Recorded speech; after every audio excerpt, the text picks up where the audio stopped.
Queridos irmãos, que a graça e a paz do Senhor Jesus esteja com vocês. Estou aqui hoje gravando este vídeo, falando com vocês sobre a morte do Papa. A morte do Papa Francisco. E eu quero começar este vídeo pedindo para você, humildemente, que você não se esqueça, por favor, de curtir o vídeo, de comentar, de compartilhar, de acionar o sininho para receber notificações, para também se inscrever no meu canal, no YouTube, e também lá no Instagram, Paulo Romeiro 1. Se inscreva lá, comece a seguir a gente, porque isso ajuda o nosso algoritmo, e assim a palavra de Deus ela vai se espalhando cada vez mais. Conto com as suas orações e com o seu apoio em nome do Senhor Jesus. Eu quero começar esse vídeo dizendo que sempre que um Papa morre, surgem as profecias. Olha, porque esse é o último cavaleiro, esse é o oitavo cavaleiro, essa é a profecia de Malaquias e tudo isso. Isso não ajuda. Nós podemos dispensar esses comentários, porque sempre se repete. É igual quando há uma guerra. Olha, agora os Estados Unidos invadiu o Iraque, agora é a volta de Cristo. A Inglaterra declarou guerra à Argentina, isso lá em 1982, agora é o Apocalipse. Ou então a Rússia invadiu a Ucrânia, agora é. E eu já vivi tempo suficiente para saber que à luz da palavra de Deus as coisas não são assim. Então vamos dispensar esses comentários, essas profecias que surgem quando um Papa morre, né? Eu quero também dizer para vocês que eu não estou aqui ao falar do Papa, da sua morte, da sua gestão, do seu papado. Eu não estou aqui para colocar o Papa no céu e nem no inferno. Quem cuida disso é Deus. Eu não tenho poder para isso, então eu quero aqui falar o que eu vou falar com amor e com respeito, principalmente respeito aos católicos romanos, até porque a maior parte da minha família é católica romana, né? E eu amo muito a minha família, meus irmãos, meus cunhados, sobrinhos, tios, né? Eu os amo muito. E às vezes eu tenho que comparecer à Igreja Católica para cumprir um compromisso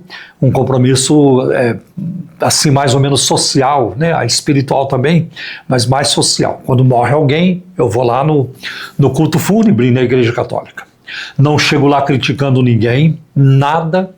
Eu entro, eu participo da cerimônia com respeito, respeitosamente, sentindo também a dor das pessoas que perderam um ente querido. Então vou lá também para oferecer o meu ombro. As pessoas, os ídolos não merecem respeito, isso é verdade, mas as pessoas sim. Então eu quero trazer este vídeo para vocês, tomando cuidado com essas questões também. Primeiro, quero dizer que existem várias convergências entre a fé protestante e a fé católica, entre o mundo evangélico e o mundo católico, né?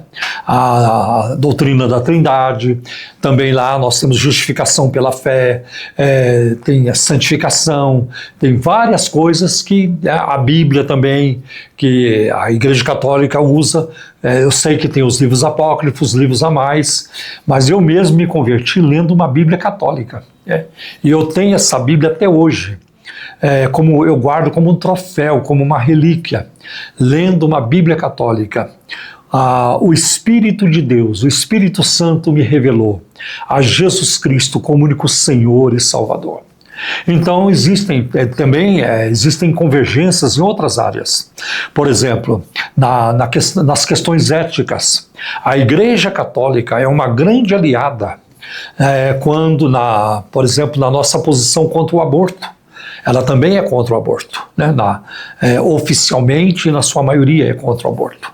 A Igreja Católica ela não aprova o casamento homoafetivo, como também a Igreja Evangélica, quase que na sua totalidade, não aprova, né? Então tem várias coisas que convergem. Por exemplo, na área da política, né, quando precisamos fazer políticas públicas, ou mudar as leis, ou fazer uma emenda à Constituição, é muito importante o parecer da Igreja Católica. A defesa da vida, a defesa dos bons costumes, da ética, tudo isso é importante, né? Da moral, né? Do caráter e assim por diante. Então, nós somos aliados dos católicos quando votamos bem. Eles escolhem candidatos assim de caráter, éticos, né? Bons candidatos para a vida pública, como nós também devemos escolher. Então há muitas coisas que convergem, né? Agora, eu sei que existem diferenças doutrinárias e, por enquanto, algumas irreconciliáveis, né? Mas isso não me dá direito, nem me dá espaço para criticar um católico, para hostilizar, para zombar e escarnecer e assim por diante. Então eu creio, já falei isso algumas vezes, falo de novo, que todo ser humano deve ser respeitado.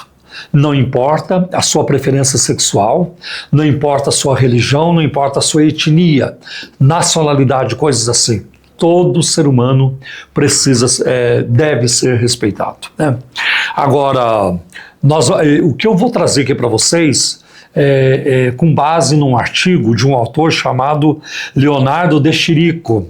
E eu encontrei esse artigo no site da The Gospel Coalition, a Coalizão Gospel, né? É uma organização norte-americana, The Gospel Coalition. E eu quero aproveitar para indicar um livro deste autor, o Leonardo de Chirico. Aqui está o seu livro, Mesmas Palavras, Universos Distintos, né? E agora eu vou ter que colocar meu óculos para enxergar o subtítulo. Mas o subtítulo diz assim: evangélicos e católicos romanos acreditam no mesmo evangelho? Né?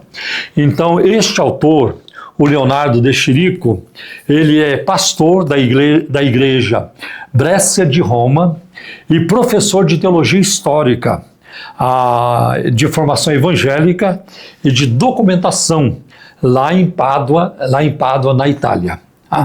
Então, fica aqui para você a recomendação deste livro, aliás, publicado pela editora Vida Nova, ou Edições Vida Nova. Muito importante este livro, não é um livro assim denso, não é um livro grande, não tem tantas páginas e é fácil de ler, tá bom? Então está aí, mesmas palavras, universos diferentes, né?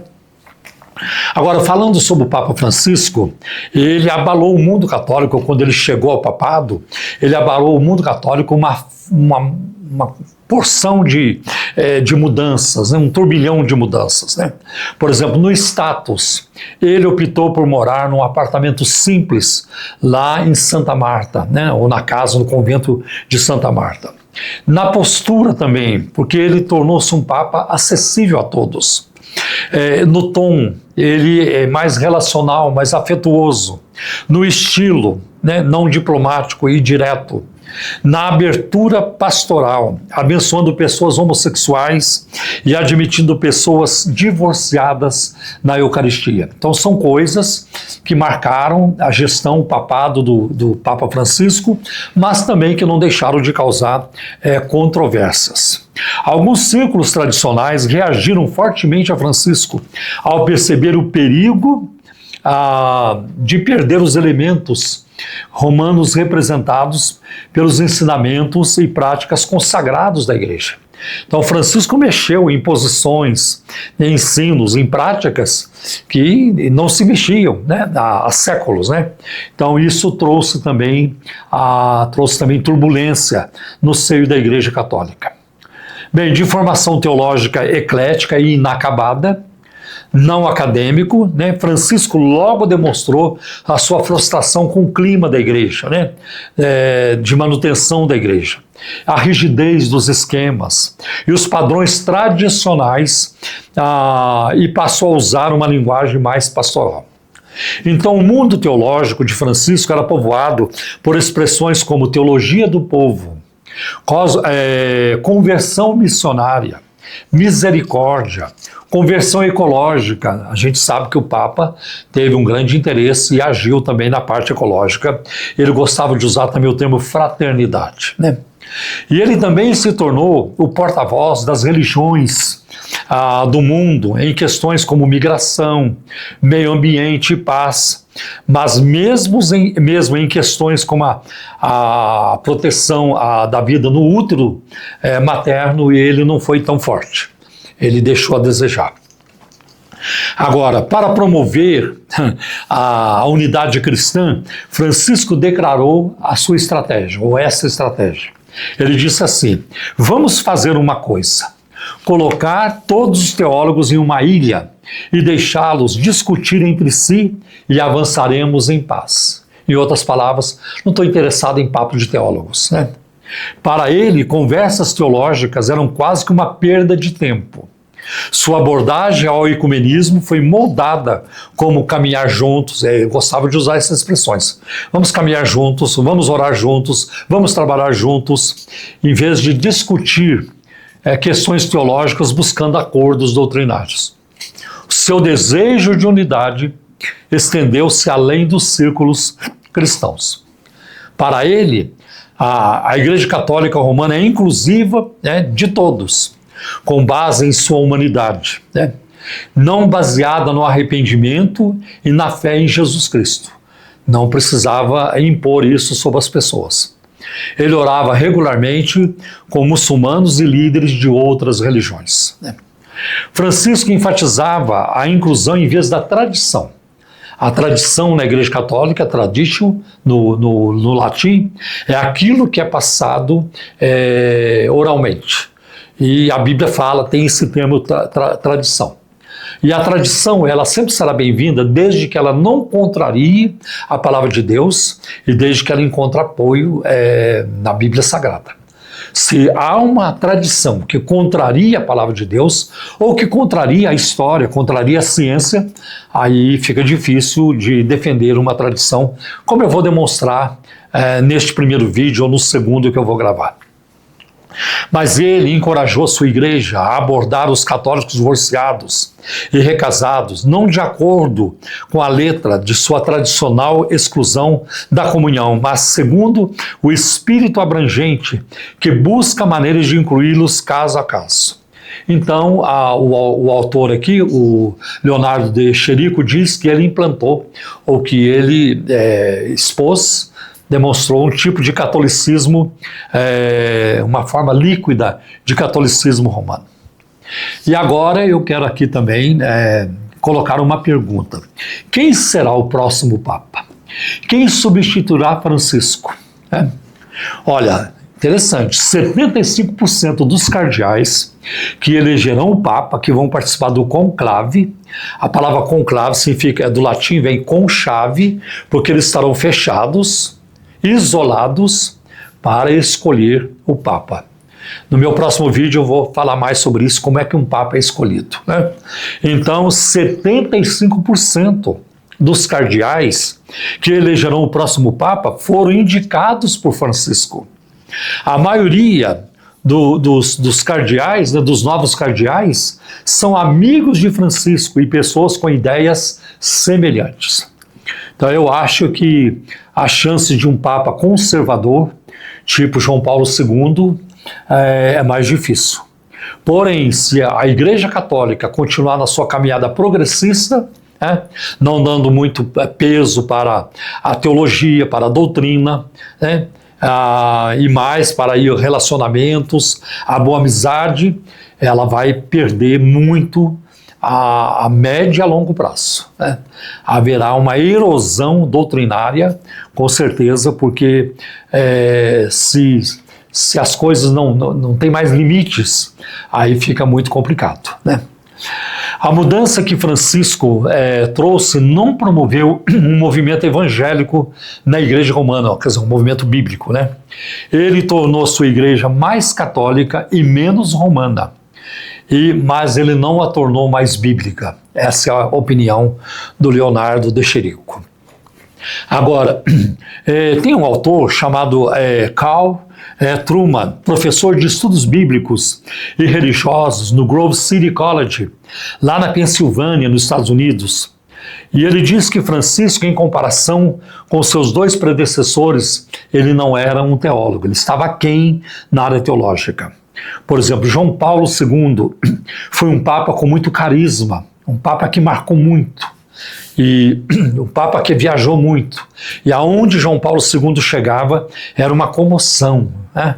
Era assim, as coisas afloravam imediatamente, né? Porque ele tinha um carisma muito forte. Ele foi um papa muito querido, muito querido. E depois vem o Bento XVI, que havia sido um assessor para João Paulo II. E o Bento XVI é um teólogo, é um erudito, um profundo intelectual, com muito conhecimento. Escreveu obras muito importantes, né? Mas, então, o Papa Francisco não chega no nível dos dois predecessores. Francisco fez pouco segredo do seu desdém pelos bispos católicos conservadores dos Estados Unidos, né? Vou dar um exemplo. O arcebispo Cordileone, lá dos Estados Unidos, tentou durante muito tempo persuadir a Nancy Pelosi. Quem foi a Nancy Pelosi? Ela foi presidente da Câmara dos Deputados dos Estados Unidos e mesmo durante a primeira gestão do Donald Trump, ela já era a presidente da Câmara dos Deputados. Depois, acho que na gestão seguinte, também do Biden, foi ela também. E esse arcebispo Cordileone, ele tentou persuadi-la a não apoiar o aborto, mas ele não conseguiu. Ele foi sem sucesso. Assim, em 2022, esse arcebispo disse para a Nancy Pelosi que ela seria impedida de receber a comunhão na Arquidiocese de São Francisco. Lá na minha Arquidiocese você não vai tomar a comunhão, não vai receber a hóstia. Aí o Papa Francisco tentou ajudar, só que a ajuda foi para Pelosi e não para o arcebispo. Durante uma visita da Nancy Pelosi lá no Vaticano, o Papa Francisco lhe deu o sacramento, enquanto ela visitava lá o Vaticano. Francisco, ele criava o caos para os seus colegas padres. Seu comentário, né, recente de que todas as religiões são caminhos para Deus incomodou.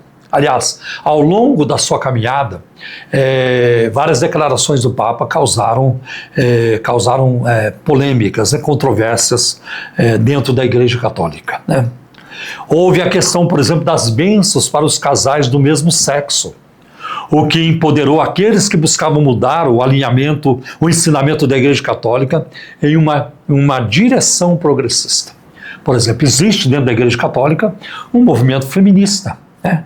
Católicas pela livre escolha, uma coisa assim, tá? Então, quando o Papa faz este movimento, ele impulsiona esses segmentos dentro da Igreja Católica que buscam, né, aprovar casamento gay, está tudo certo, que também os gays podem chegar ao sacerdócio, né, ao clero e assim por diante. Eu me lembro quando o Francisco ele assumiu o papado, ele foi eleito Papa, e ele começou com as suas declarações polêmicas. Eu me lembro de padres aqui no Brasil, e eu assisti vários vídeos, vários padres, assim, incomodados, né?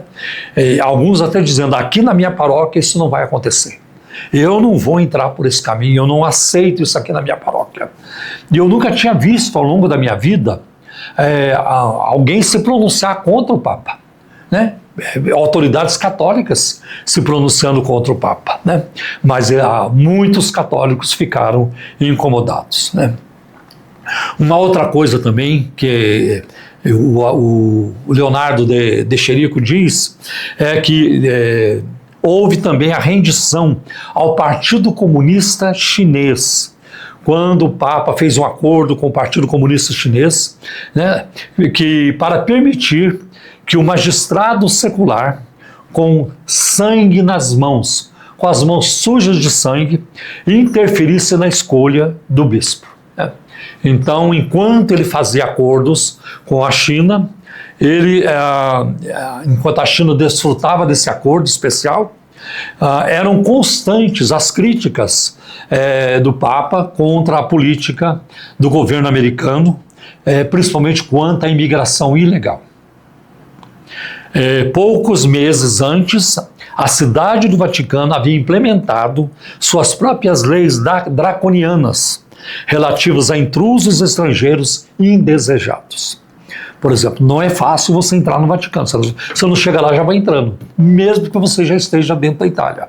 Você tem que passar por revistas, tem todo ali um equipamento, né, um arsenal para ver quem é que está entrando, para permitir, né, e também para barrar quem o Vaticano não queira que entre, né.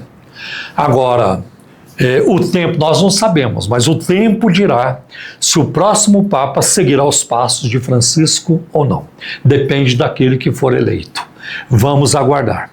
Vamos aguardar porque dentro de poucos dias vai se iniciar o conclave e aí vamos esperar a fumaça branca. Quando ela aparecer lá na chaminé do Vaticano, significa que um novo Papa foi escolhido. Mas este é um assunto para o próximo vídeo.